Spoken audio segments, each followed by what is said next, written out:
अस्सलाम वालेकुम प्यारे बच्चों, मैं हूं माहा मलिक और मैं आपके लिए लेकर आई हूं बच्चों की दुनिया। और आज मैं किस्सा लेकर आई हूं हज़रत नूह अलैहिस्सलाम का। यानी आज मैं आपको हज़रत नूह अलैहिस्सलाम के बारे में बताऊंगी। हज़रत नूह अलैहिस्सलाम जो हैं हज़रत शीस अलैहिस्सलाम की औलादों में से थे।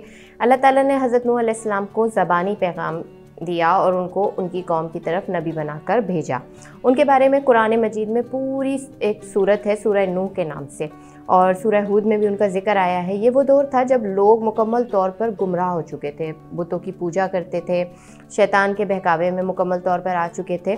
हज़रत नूह अलैहिस्सलाम ने अपनी कौम से खिताब किया कि ए मेरी कौम, सिर्फ़ अल्लाह की इबादत करो, उसके सिवा तुम्हारा कोई माबूद नहीं है। तुम्हारे बारे में मैं बड़े दिन के अज़ाब से डरता हूँ, यानी कि मुझे क़यामत के दिन डर लगता है कि तुम्हें जो अज़ाब होगा मैं उससे खौफज़दा हूँ। तुम अल्लाह की इबादत करो, तौहीद इख्तियार करो और मेरा कहना मानो, वो तुम्हारे तमाम गुनाहों को माफ़ कर देगा। उनकी कौम के बड़े सरदार कहने लगे, हम तो ख़ुद तुम्हें बड़ी गुमराही में मुब्तला पाते हैं, यानी कि जो तुम बातें हमें बता रहे हो वो हमें ऐसा लगता है तुम हमें गुमराह कर रहे हो, क्योंकि हमारे बाप दादा जो है वो शुरू से बुतों की पूजा करते थे, तो हम लोग भी वही कर रहे हैं। तुम्हारा परवरदिगार जो पैगाम तुम्हारे ज़रिए हम तक पहुँचा रहा है, हमें ऐसा लगता है तुम हमें गुमराह करने के लिए आए हो। अच्छा, अब मैं आपको सबसे पहले बताऊँ कि ये जो बुत परस्ती है ये शुरू कहाँ से हुई, इसका स्टार्ट कहाँ से हुआ। मतलब हम अभी भी देखते हैं कि हिंदुज़म है, वो लोग बुतों की पूजा करते हैं और उसमें उन्होंने बड़े बड़े बुत बनाए हुए हैं, किसी की शक्ल कैसी है, किसी की शक्ल कैसी है। एक्चुअली ये बुतों की जो पूजा है ये स्टार्ट कहाँ से हुई थी, ये भी तो हमें पता होना चाहिए ना। तो ये जो बुतों की हज़रत नूह अलैहिस्सलाम की जो कौम थी, उनमें जो बुज़ुर्ग लोग गुज़रे थे, जो बहुत नेक पारसा लोग थे, परहेज़गार लोग थे, उनके वो अपनी कौम को नेकी की तरफ राग़िब करते थे। तो वो जब तक हयात रहे तब तक तो सारा सिलसिला चलता रहा, लेकिन जब वो फ़ौत हो गए तो उनके फ़ौत होने के बाद, उनके जाने के बाद लोगों ने ये सोचा कि हम ऐसा करते हैं कि इनकी तस्वीरें बना लेते हैं। मतलब जो लोग फ़ौत हो गए उनकी तस्वीर बना लेते हैं, ताकि हमारे अंदर ना इबादत का शौक़ पैदा होता रहे, हम इनको देखते रहें और हमें याद आता रहे कि ये लोग अल्लाह के अच्छे लोग थे, तो हमें भी जो है अल्लाह की इबादत करनी चाहिए, नेक काम करने चाहिए। उन्होंने तस्वीर बना ली। जब उन्होंने तस्वीर बना ली तो उसके फिर तस्वीरें बनाने वाले फ़ौत हो गए।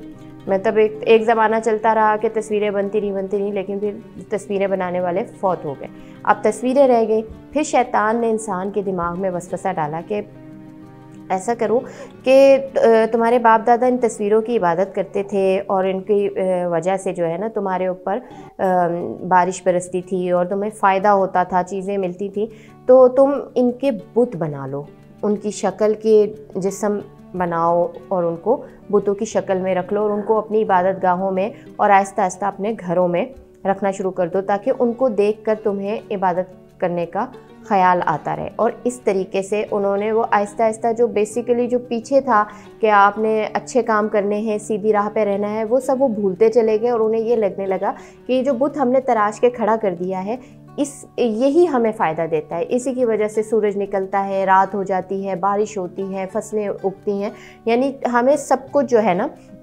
इनकी वजह से होता है, मिलता है बुतों की वजह से। तो उन्होंने जो है वो बरकत के लिए इनके मुजस्मे बनाकर अपनी इबादत गाहों में रख लिए और फिर उनके छोटे छोटे और मज़ीद बुत बनाकर उनको भी अपनी घरों में सजा लिया, और इस तरीके से उन्होंने बुत परस्ती का आगाज़ किया। अल्लाह ताला ने जब हज़रत नूह अलैहिस्सलाम को नबी बनाया तो उन्होंने अपनी कौम से कहा कि वो सिर्फ़ अल्लाह की इबादत करें, क्योंकि वो वाहिद है, उसके अलावा कोई इबादत के लायक नहीं है। लेकिन हज़रत नूह अलैहिस्सलाम की जो कौम थी वो बहुत झगड़ालू थी, नाफरमान थी। वो हज़रत नूह अलैहिस्सलाम से जो है लड़ती थी, उनको तकलीफ़ पहुंचाती थी, उनको यहाँ तक कि उनको ज़ख्मी कर देती थी और उनसे कहती थी कि आप जो हो ना हमें ये पैगाम मत दिया करो, हम तक ये सब चीज़ें मत पहुँचाओ, हमें इसकी ज़रूरत नहीं है, और तुम जिस अज़ाब से हमें डराते हो ना, तुम वो अज़ाब हम पर ले कर आओ। तो हज़रत नूह अलैहिस्सलाम जो हैं वो फिर काफ़ी दिल बर्दाश्ता हो गए, एक मुद्दत तक उन्हें पैगाम देते रहे, फिर वो थक गए और अल्लाह ताला ने हज़रत नूह अलैहिस्सलाम को तसल्ली दी कि जो लोग ईमान ला चुके हैं बस वो ला चुके हैं, इसके बाद मज़ीद कोई और ईमान नहीं लाएगा। आप इस बात का गम मत कीजिए कि मैं इनको हिदायत की तरफ बुला रहा हूँ और वो नहीं आ रहे। تو آپ اب انہیں چھوڑ دیجئے۔ پھر حضرت نوح علیہ السلام نے بددعا کے لیے ہاتھ اٹھائے، اے میرے پروردگار، اس زمین پر کسی کافر کو بسنے نہ دے، اس کے لیے کوئی جگہ نہ چھوڑے اور ان کو زندہ نہ چھوڑے، تو تاکہ یہ لوگ تیرے بندوں کو گمراہ نہ کریں، یعنی کہ اس دنیا سے جو ہے کافروں کو ختم کر دے۔ پھر اللہ تعالیٰ نے حضرت نوح علیہ السلام کو ایک کشتی بنانے کا حکم دیا۔ حضرت نوح علیہ السلام نے لکڑی کے تختوں سے کشتی بنانی شروع کر دی۔ سورہ ہود میں اس واقعے کا ذکر آتا ہے، جب ان کی قوم کے سردار ان کو یہ کشتی بناتے ہوئے دیکھتے تھے، ان کے پاس سے گزرتے تھے تو وہ ان کا مذاق اڑاتے تھے، کہتے تھے یہ کشتی تم اس پہ مٹی کے اوپر کیسے چلاؤ گے، یہ کشتی تو پانی میں چلتی ہے۔ وہ کشتی جو ہے 3 منزلہ بنائی گئی، مطلب وہ اتنی اونچی تھی کہ اس کی 3 منزلیں تھیں۔ جب کشتی بن گئی تو حضرت نوح علیہ السلام کو حکم ہوا کہ اب آپ کشتی میں ان تمام لوگوں کو لے کر سوار ہو جائیں جو ایمان لا چکے ہیں، یعنی جو اللہ تعالیٰ کا پیغام قبول کر چکے ہیں، ان کو لے کر آپ کشتی میں آ جائیں۔ آپ اپنے گھر والوں کو کشتی میں سوار کرایا، اور جو ہے جانوروں کے، جو پرندوں کے اور جانوروں کے ایک قسم کے ایک جوڑا بھی انہوں نے اس میں رکھ لیا، یعنی ایک نر اور ایک مادہ، ایک میل اور ایک فیمیل۔ اس کشتی میں کل 80 افراد یعنی 80 افراد سوار ہوئے۔ نیچے والی منزل میں جانوروں کو رکھا گیا، اس کے اوپر والی منزل میں انسان تھے، اور سب سے اوپر والی منزل میں پرندے تھے۔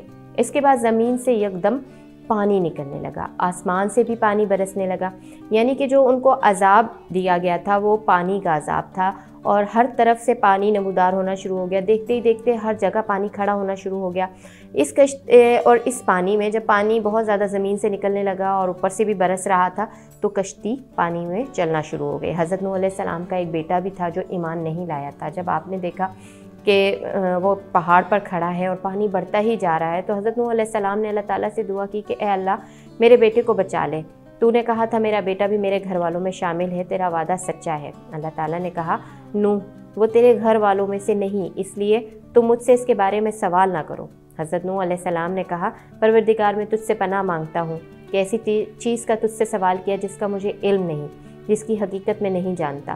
پھر تیز بارش برستی رہی، ہر طرف پانی ہی پانی تھا، پانی بڑھتا چلا گیا، پانی کی ایک بڑی لہر آئی اور حضرت نوح علیہ السلام کا بیٹا اس میں ڈوب گیا۔